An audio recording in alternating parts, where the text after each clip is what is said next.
হাসপাতালের বিছানায় ছেলের চোখে জল নিয়ে বলল, বাবা, তোমার নামেই তো সব সম্পত্তি ট্রান্সফার করছি, শুধু তোমার একটা সাইন লাগবে।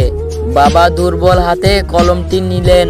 ছেলের চোখে তখন শুধু কাগজে সাইন দেখে সব কিছু পাওয়ার আনন্দ।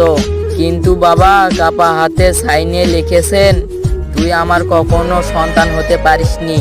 তো বন্ধুরা, তোমরা এই গল্পটি থেকে কি শিখতে পারলে? ছেলেটির বাবা হাসপাতালের বেডে মৃত্যুর সাথে পাঞ্জা লড়ছে, কিন্তু ছেলেটা চিন্তা করতেছে না তার বাবা মারা যাবে। তার মাথায় শুধু একটাই চিন্তা, সে কিভাবে তার বাবার দলিলে সিগনেচার করে নিবে। সে এটাও চিন্তা করলো না বাবা হচ্ছে সারা জীবন বট গাছের মতো ছায়া দিলেও তাকে, সে শুধু পড়ে আছে তার বাবার সম্পত্তির ওপরে। তো বন্ধুরা, গল্পটি থেকে তোমরা কি শিখতে পারলে কমেন্টে অবশ্যই বলে যাবা। আর ড্রয়িংটা কেমন হয়েছে অবশ্যই জানাবা আমাকে।